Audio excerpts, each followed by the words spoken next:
Making your first documentary could be a very daunting process, especially if you're not familiar with the nuances of planning, shooting, and editing your documentary. My name is Zarfati, and I've been a documentary filmmaker for 10 years, and today I'm going to break down to you guys my 4-step process in hopes to make this a little bit more obtainable and easy to understand as you're making your documentary.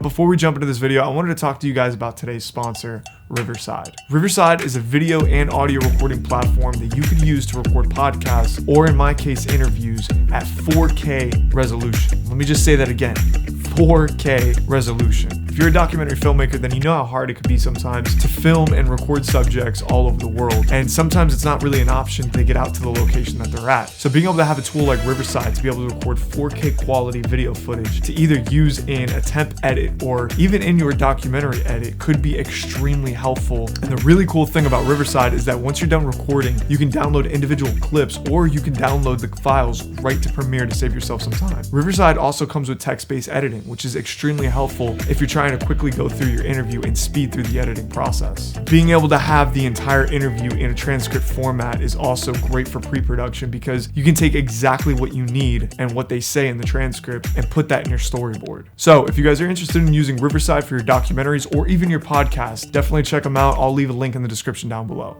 When you're just getting started and you're thinking about making your first documentary, you can very easily get overwhelmed with all this knowledge that you're trying to consume, whether that be filmmaking knowledge or the specific knowledge about the topic that you're trying to make a documentary on, especially if this is your first time doing it. But you just have to remind yourself to break everything down step by step, and you'll start to see that this is absolutely obtainable. Now, this video is more of a general idea on how to make a documentary, but I actually go in way more detail on each one of these specific topics in other videos on my YouTube channel. So if you guys want to learn more about that, then check some of those out. Now, I like to break down the entire documentary process into 4 phases. Phase 1 is what I like to call the idea phase. This is where you birth the idea of your documentary. And this might be a particular topic that you want to explore, or it might be a person's story that you really find fascinating and you want to follow. This is where you start to wrap your head around the documentary that you want to make. The very first step is getting it out of your head and making it real. You have to put it down on paper. Write a couple paragraphs describing your story and figure out exactly what you're trying to say. Come up with this sort of beginning, middle, and end for your documentary. Then when I have something solid and I have a good idea of the story that I'm trying to tell, I talk to a few people that I can trust and I have a conversation with them about it. And a lot of times this is going to help me figure out if this is actually a good idea and worth exploring. The final step in this idea phase is to refine the idea to a brief synopsis. Just 3 or 4 sentences that really sums up what it is that you're trying to say, so that anybody that reads this in like a couple of sentences can really have a good understanding of what your story is about. Now, phase 2, 3, and 4 are the basics of any production, and that is pre-production, production, and post-production. Now, pre-production for documentary filmmaking is a little bit different than producing a film or a TV show, and that's mainly because there's really no hard script to go off of. You have interviews, so you don't know exactly what these people are gonna say. You kind of can have an idea, and you know what this particular sit-down interview is talking about, but you don't know word for word how this is gonna go down. You kind of have to leave things open to be a little bit flexible as you're producing this documentary. A lot of the time, you might be finding pieces to the story as you go and as you film.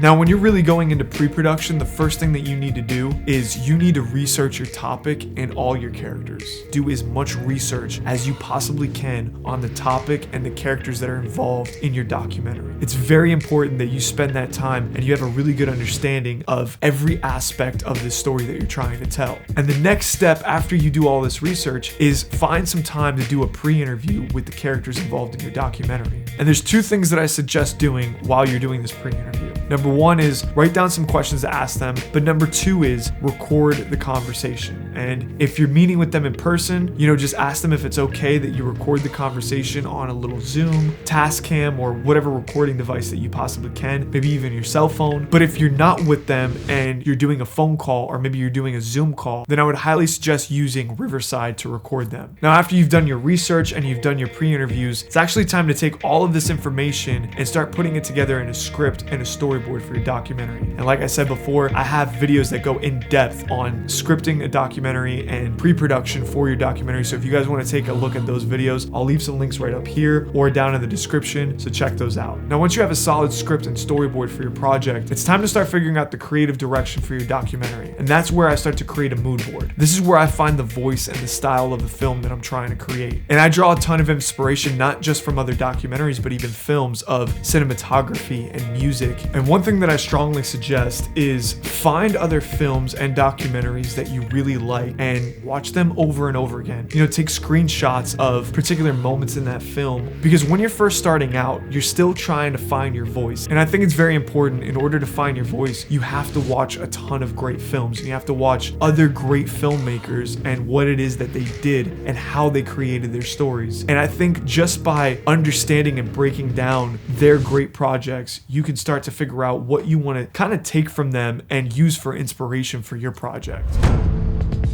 Now, phase 3 is production, and there are a lot of aspects of film production. There's lighting and composition and interview questions and breaking down the interviews, getting B-roll and cinematic B-roll versus like verite style B-roll. There is so much that goes into the production of documentary filmmaking, but generally, this is where you execute all of the work that you put together in your pre-production phase. And depending on your story, this could be a very interview-driven documentary, or it could be a situation where you spend a lot of time following your subjects around capturing verite style footage. If there's any advice that I could give beginning filmmakers or filmmakers that are making their first documentary, is make sure everything's up to speed. I would make sure that you have a really good idea of the kind of lighting and the kind of composition that you want to execute on production day, and you even have images of what it is that you're trying to create. And I would even go as far to say as film test interviews before you get on set. That way, when you actually get there, there's no time questioning or wondering what it is that you're trying to do. You know exactly how to use your equipment. You get on set and you shoot exactly what it is that you're trying to execute. That way, you're just dedicating that time to actually doing the interviews and the B-roll that you need for your documentary.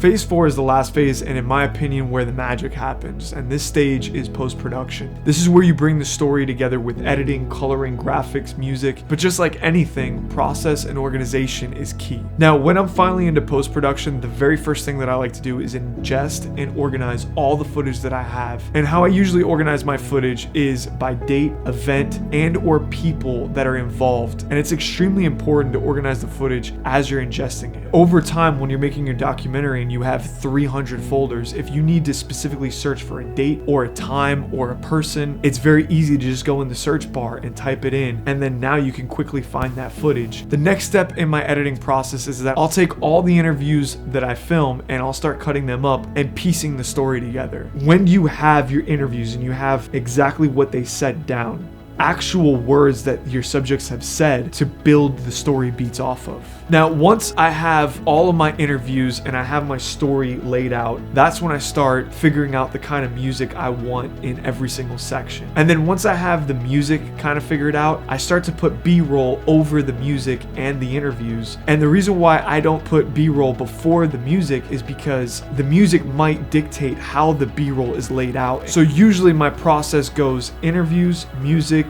B-roll, and then the last steps of post-production are things like color grading, graphics, and sound design. Now, like I said in the beginning of this video, this is just a general understanding of documentary filmmaking. I go way more in depth on a lot of other videos in my YouTube channel, so I definitely suggest checking those out. And we are actually in the process of creating a course called Documentary Filmmaker. And if you guys are interested in knowing more about that, I'll leave a link down in the description below, or you could click this link right up here, and you guys can just find out about the course that we're trying to create and trying to launch by the end of this year. I'd like to thank you guys so much for stopping in, and don't forget to like and subscribe to the channel if you haven't already, and I'll see you guys in the next one. Deuces.